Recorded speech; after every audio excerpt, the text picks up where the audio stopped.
고린도전서 3장 1절에서 3절까지, 고린도전서 3장 1절에서 3절까지 얼마 안 되니까 여러분들과 제가 한 목소리로 처음부터 끝까지 다 함께 읽도록 하겠습니다. 시작. 형제자매 여러분, 나는 여러분에게 영에 속한 사람에게 하듯이 말할 수 없고 육에 속한 사람 곧 그리스도 안에서 어린아이와 같은 사람에게 말하듯이 하였습니다. 나는 여러분에게 젖을 먹였을 뿐 단단한 음식을 먹이지 않았습니다.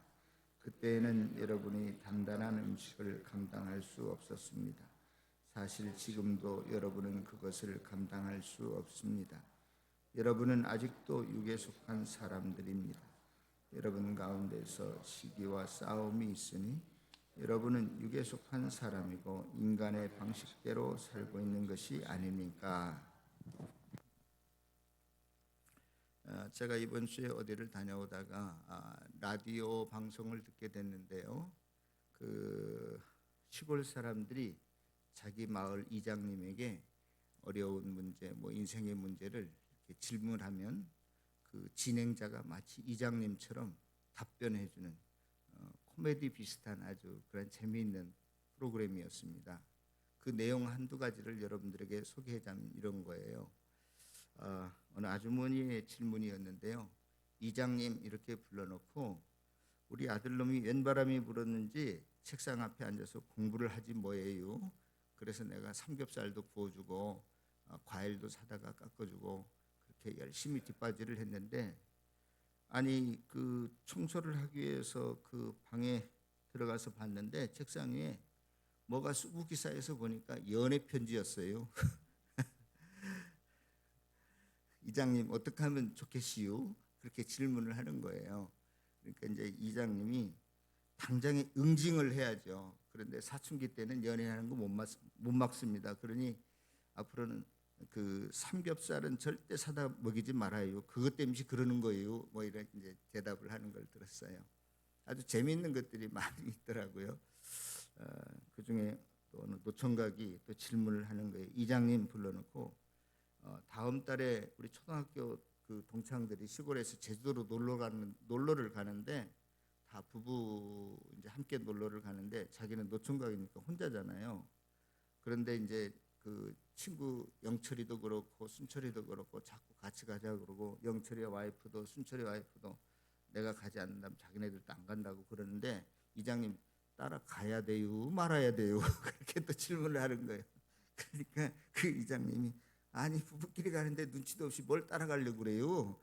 그럴 시간 있으면 소개팅이나 한 번 더 가는 게 좋겠구만요. 그렇게 이제 대답을 해줘요.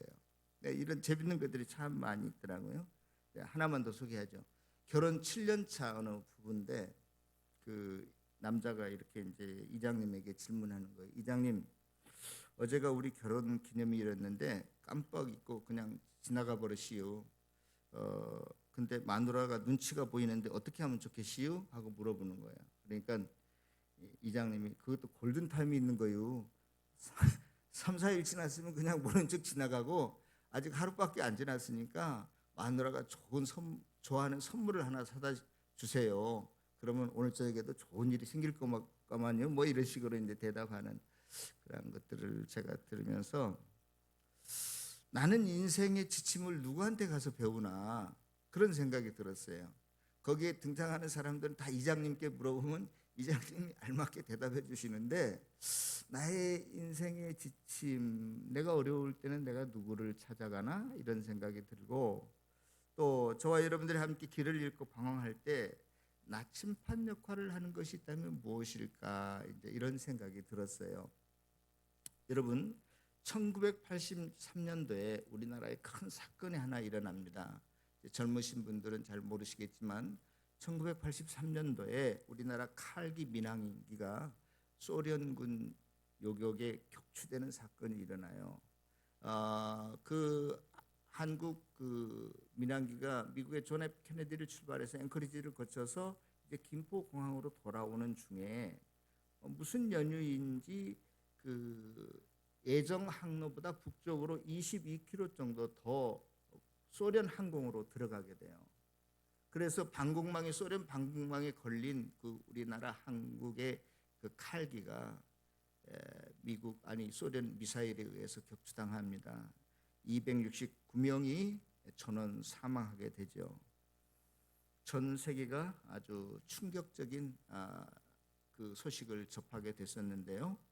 그 이후로 미국의 그 리건 대통령이 그동안 미군에서만 사용했던 여러분들이 잘 아시는 GPS라고 하는 그 뭐 위치 그 확인 뭐 시스템 이렇게 이제 할 수 있는데 그 GPS를 그 전까지는 미군만 사용했어요.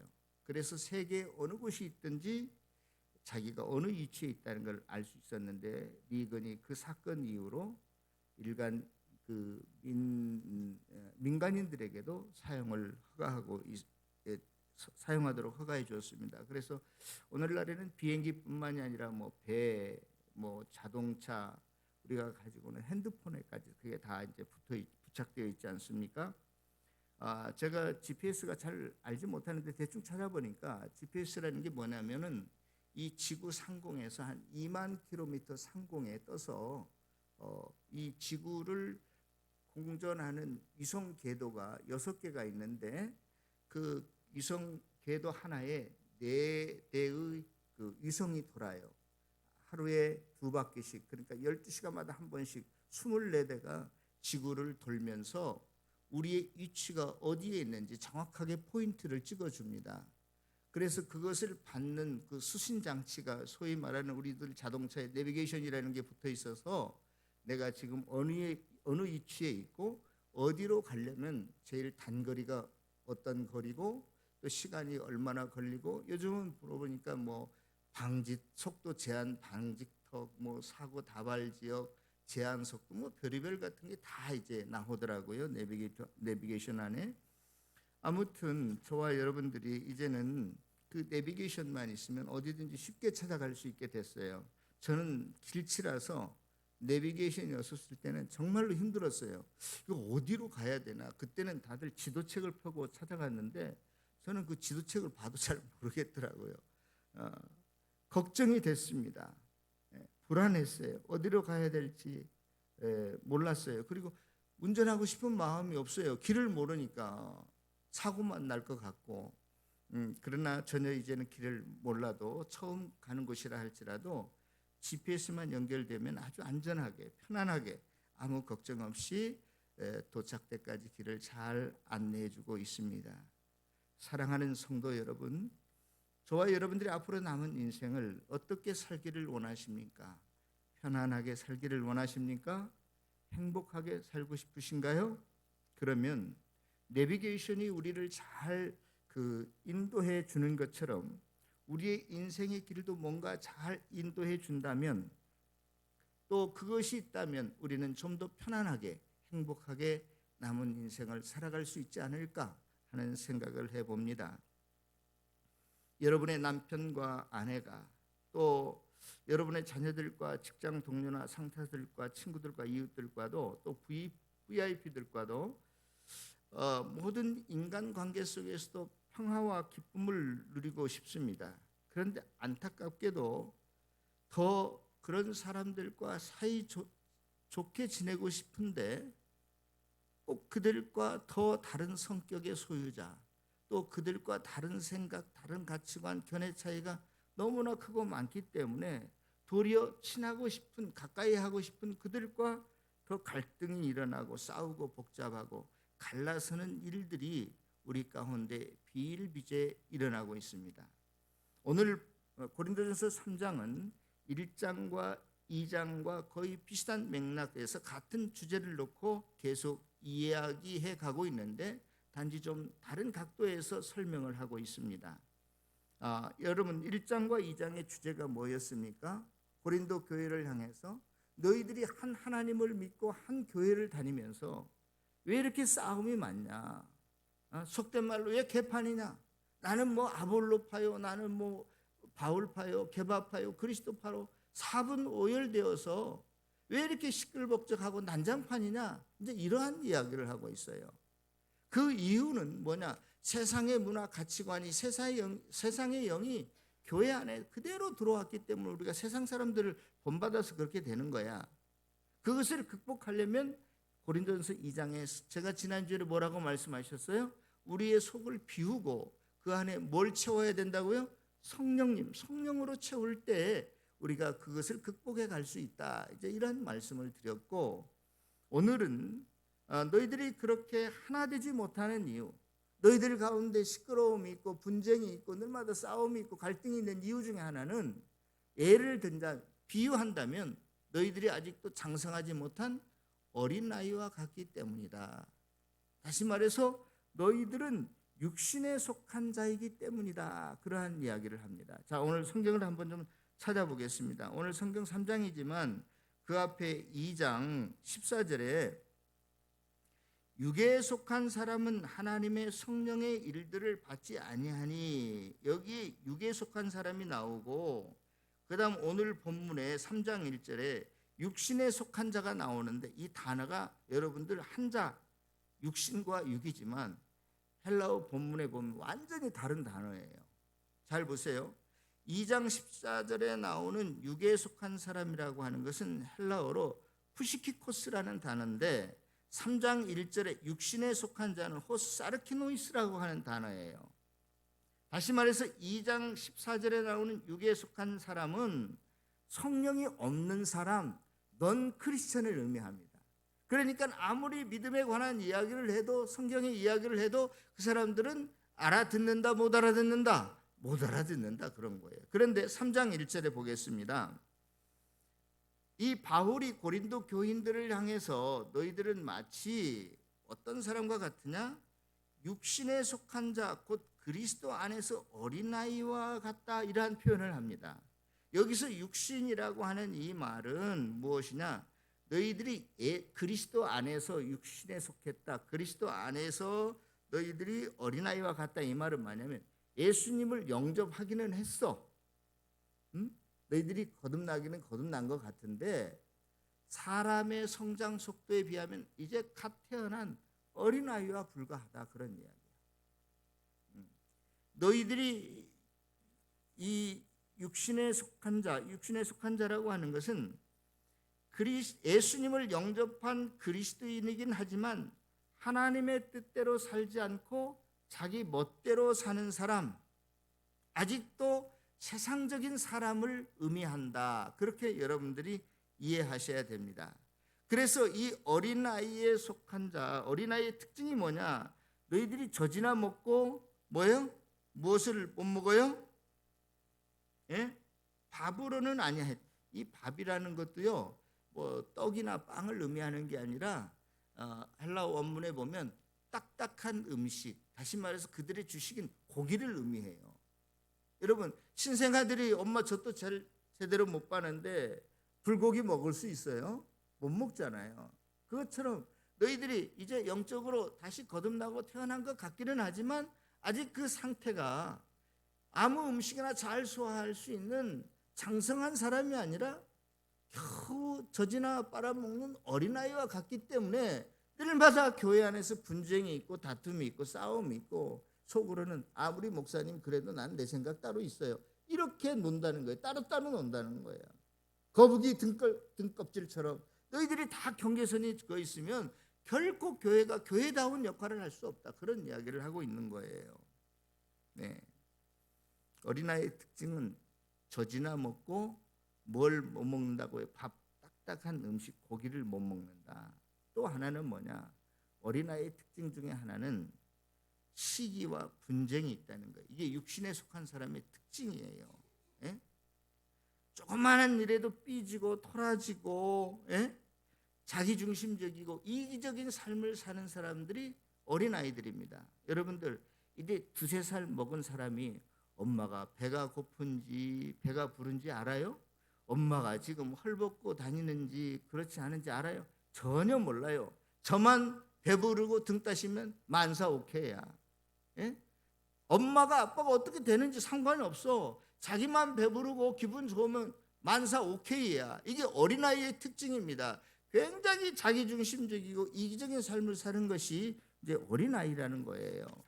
그래서 저와 여러분들이 신앙적으로 보면 다 어린아이와 같다. 그러니까 너희들이 하나 되지 못한다. 이제 그런 이야기를 하고 있습니다. 우리가 이 세상에서나 교회에서 나와 생각이 다르고 견해 차이가 있을 때 다른 사람에 대해서 우리가 어떠한 태도를 가져야 할까요?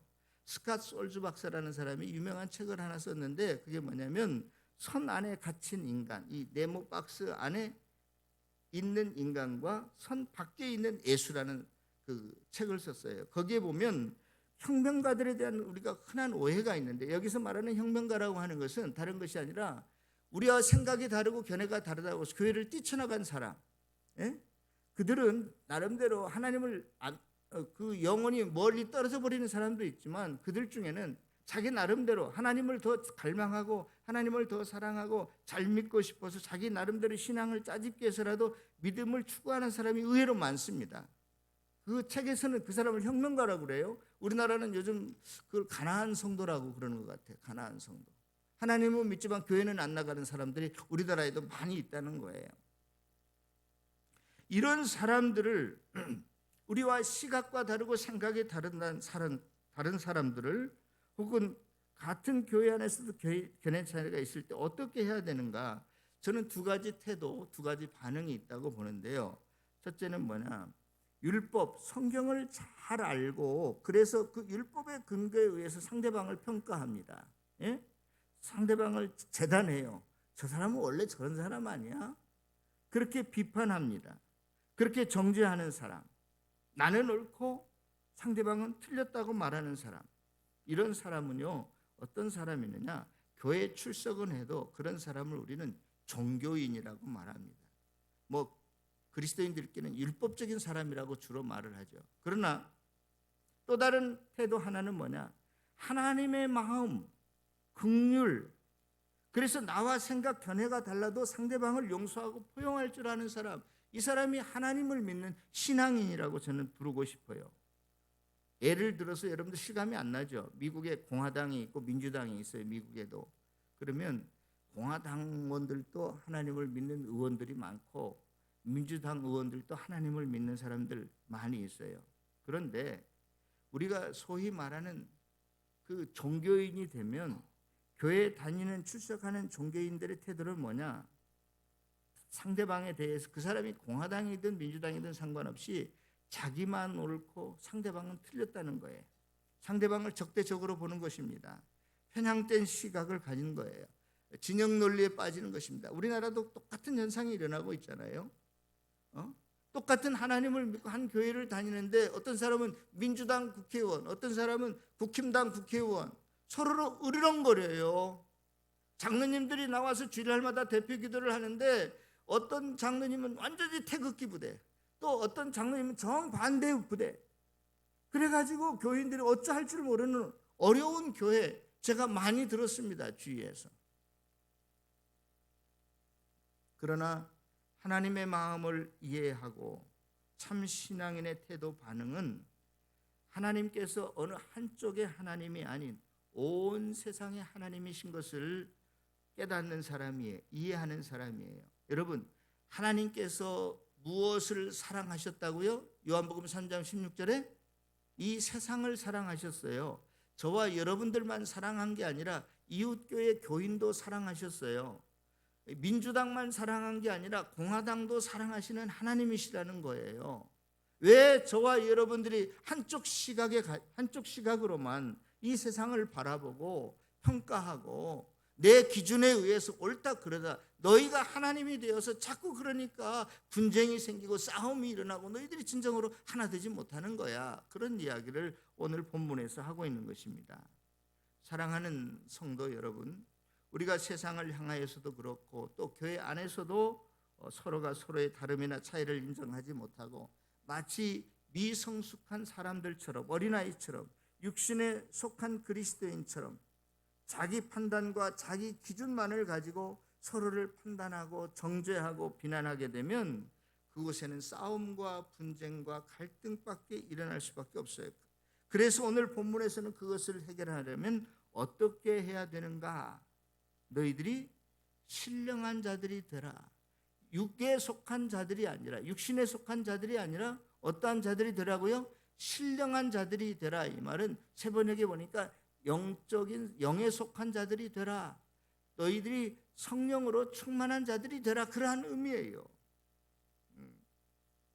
여러분, 여기서 말하는 신령한 자, 너희들이 영적인 사람이 되라는 것은 너희들이 기도해서 병자가 나가, 뭐 병이 낫고 또 뭐 무슨 뭐 방언을 하고 금방 기적이 일어나고 그러한 사람이 되라는 게 아니라, 인격이 성숙한 사람, 자기 중심적이고 이기적인 어린아이와 같은 사람이 아니라 신앙이, 인격이 장성한 자라 되라는 뜻이에요. 하나님의 마음을 이해하고, 내가 저 사람 주는 것 없이 미운 마음이 든다 할지라도 하나님의 마음과 시각을 가지고 저들을 포용할 줄 알고 사랑할 줄 아는 사람이 되어야 된다. 그것이 뭐예요? 성숙한 자가 아니냐, 그런 뜻이에요. 좀 더 구체적으로 신령한 자, 인격이 성숙한 자라고 하는 것은 어떤 사람일까요? 여러 가지 많은 이야기를 할 수 있지만 저는 그 중에 한 가지가 있다면, 어린아이와 어른이 다른 점 한 가지는, 어른은 역경을 이겨낼 줄 아는 사람이 어른이에요. 어린아이는 조금만 배고파도 못 참아요. 으앙 하고 울잖아요. 조금만 힘들어도 나 못해 하고 나자빠지잖아요. 이거 어린아이죠. 그러나 어른들은 힘들고 어려워도 그 역경을 참아내고 이겨내는 게 장성한 자의 특징 중에 하나입니다. 여러분, 그러면 역경이 뭐라고 생각하십니까? 여러분, 팔목이 삐고 뭐 다리가 부러지고, 또 뭐 욥기에 보면 머리 끝에서부터 발끝까지 악창이 일어났대요. 어떤 사람은 뭐 그것이 뭐 피부암이다, 어떤 사람은 기와장으로 긁은 거 보니까, 가려운 거 보니까 뭐 부스럼, 뭐 아토피다, 뭐 여러 가지 이야기를 하고 있지만 하여튼간 몸이 만신창이가 됐어요. 뿐만이 아닙니다. 하루아침에 모든 재산과 모든 자녀들을 다 잃어버렸어요. 아내까지 자기를 떠났어요. 이게 역경일 수 있습니다. 분명히 고난일 수 있습니다. 그러나 세계적으로 유명한 오스왈드 챔버스 목사님은 이렇게 역경을 이야기했어요. 역경은 단순히 육체적인 고난이 역경이 아니라 하나님의 뜻과 내가 충돌할 때, 맞지 않을 때 일어나는 게 역경이다. 그렇게 아주 수준 높은 정의를 내렸어요. 여러분, 역경이 뭐라고 생각하십니까? 내가 노동판에 들어가서 하루 종일 벽돌 나르고 힘든 삶이 역경이라고, 고난이라고 생각하십니까? 그럴 수도 있어요. 그러나 신앙인의 입장에서 보면 그것보다도 더 큰 역경과 어려움은 하나님의 뜻과 내 뜻이 충돌을 일으킬 때, 맞지 않을 때 일어나는 게 진짜 어려운 역경이에요. 그렇다면 신령한 사람은 뭐냐? 그러한 역경이 있을 때에 내 뜻을 꺾고 하나님의 뜻에 순종하는 사람, 그걸 기뻐하는 사람, 그 사람이 장성한 사람입니다. 우리는 너무나 인간적으로 생각하는 경향이 많이 있어요. 실은 욥기서도요, 그것을 역경이라고 말하지 않습니다. 욥기서 42장에 가면은요, 그가 뭐 온몸에 악창이 나고 하루아침에 재산을 잃어버리고 자기 자식을 잃어버리고 마누라가 떠난 것을 역경이라고 말하지 않아요. 나중에 그것을 욥이 나중에 가서 깨달아요. 그래서 자기 입을 닫아버립니다. 내가 지금까지 한 말, 40장까지 한 말, 그 38장까지 한 모든 말이 헛된 이야기였습니다. 왜냐하면 친구들이 와서 자기를 위로한다고 와가지고 엉터리 이야기들을, 일반적인 그걸 규범적인 지혜라고 그러는데 그렇게 자꾸 이야기하니까, 야, 하나님이 정의로운 하나님이기 때문에 불의를 심판하는 건 맞는데 다 그런 거 아니야.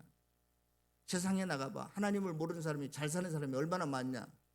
그런 걸 뭐냐면 반성적 지혜라고 하는데, 욥기서는 그 반성적 지혜를 강조하는 거예요. 너희들이 일반적인 규범이 있다 할지라도 하나님의 섭리와 계획은 얼마나 외적인 경우가 많은지 몰라. 그것이 바로 나의 케이스야. 그런 이야기입니다. 사랑하는 성도 여러분, 진정한 역경은요, 내 소원하는 것과 내 계획과 뜻이 있는데 그것이 하나님의 뜻과 계획 맞지 않아요. 그 충돌을 일으킬 때 그게 진정한 나의 어려움이고 역경이에요. 그 앞에서 내가 무릎을 꿇고 하나님께 용서를 빌고 하나님의 긍휼을 구하는 것, 이게 역경을 이겨내는 그리스도인의 자세예요. '내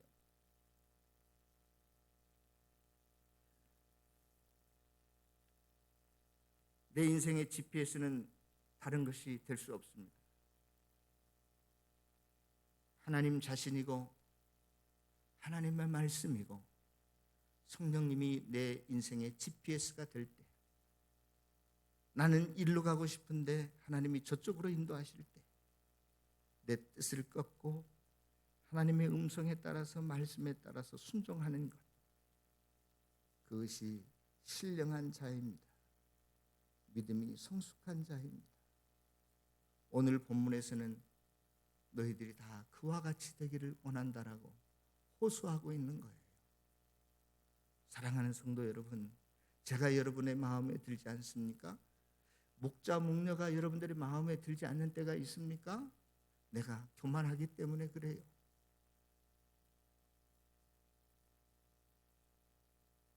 저는요, 참 뒤늦게 인생을 조금씩 깨달아가는 것 같은데, 여러분, 결혼의 조건이 뭡니까?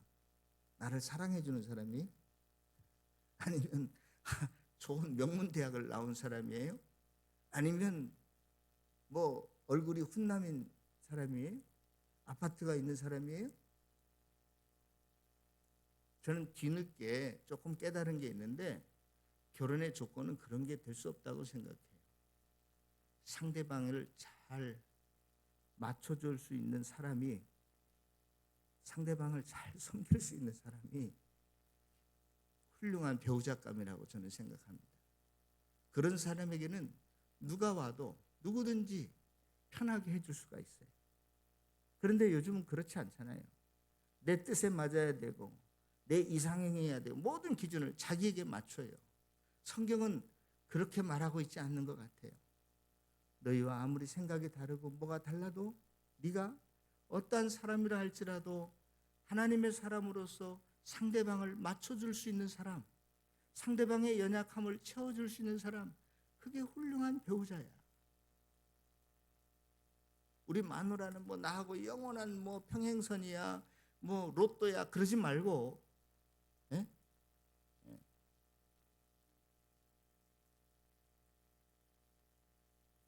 오늘 성경은 저와 여러분들이 그러기 위해서 우리가 하나님의 뜻을 쫓고 성령님께 순종하고 하나님께 잘 훈련되어가는 장성한 사람으로 성장하기 위해서 제가 여러분들에게 개인적으로 권면하고 싶은 거 한 가지가 있는데, 매일 큐티 하십시오. 아니, 내 내비게이션과 GPS가 연결되지 않으면, 먹통이면 GPS 있으나 없으나 마찬가지예요. 제가 시동을 걸면 자동적으로 어떤 차는 GPS와 연결되었습니다, 혹은 GPS와 연결됐습니다라고 문자라고 뜨잖아요. 그래서 그대로 우리가 따라가면 되잖아요. 그런데 내 내비게이션이 부착된 내 내비게이션이 고장나면, GPS와 연결이 안 되면 GPS가 있으나 마나예요. 그러기 위해서 내 마음의 상태를 항상 열어놓기 위해서, 가동되기 위해서 저는 매일 아침에 큐티해야 된다고 생각해요. 하나님 말씀 읽어야 돼요. 묵상해야 돼요. 그래야 GPS, 내 심령이 연결이 된다니까요. 그 다음에 기도하십시오. 기도해야 돼요. 현대인들이 너무나 기도하지 않는 것 같아요. 기도가 우리의 영적인 GPS와 나를 연결시켜주기 때문에 그렇습니다. 기도하지 않으니까 결국 내 과거의 경험 내세우고 세상의 지식 내세워서 신앙생활하는 거예요.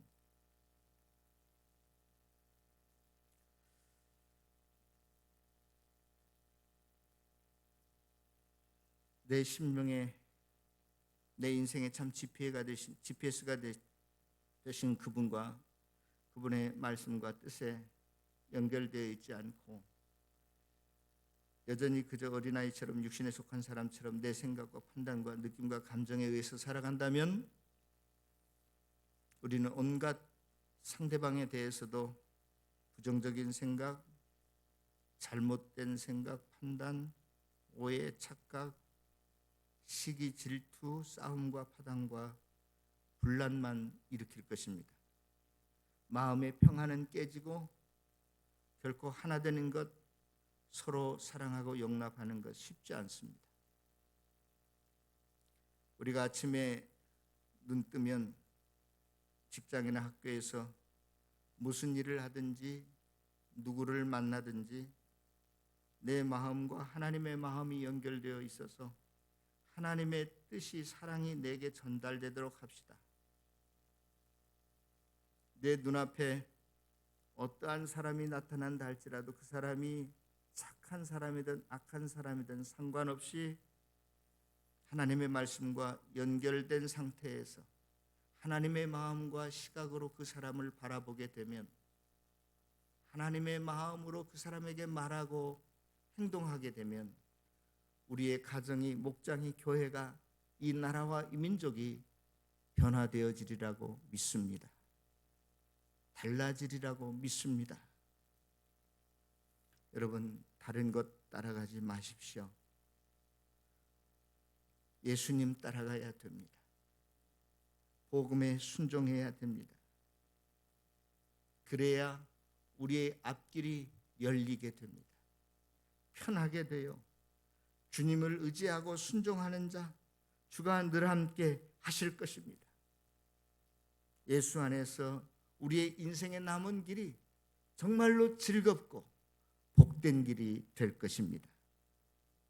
주님의 뜻이면 우리가 가고, 주님이 멈추시면 멈추는 아름다운 삶을 살아가는 저와 여러분들이 다 되어지시기를 다시 한번 주님의 이름으로 축원합니다.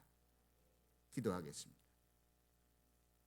사랑과 은혜가 풍성하신 만군의 여호와 하나님 아버지, 우리가 지금까지 내 지식 따라가고 경험 따라가고 세상의 가치 따라가고 기준 따라갔던 저희들, 이 시간에 다시 한번 주님 앞에 회개합니다.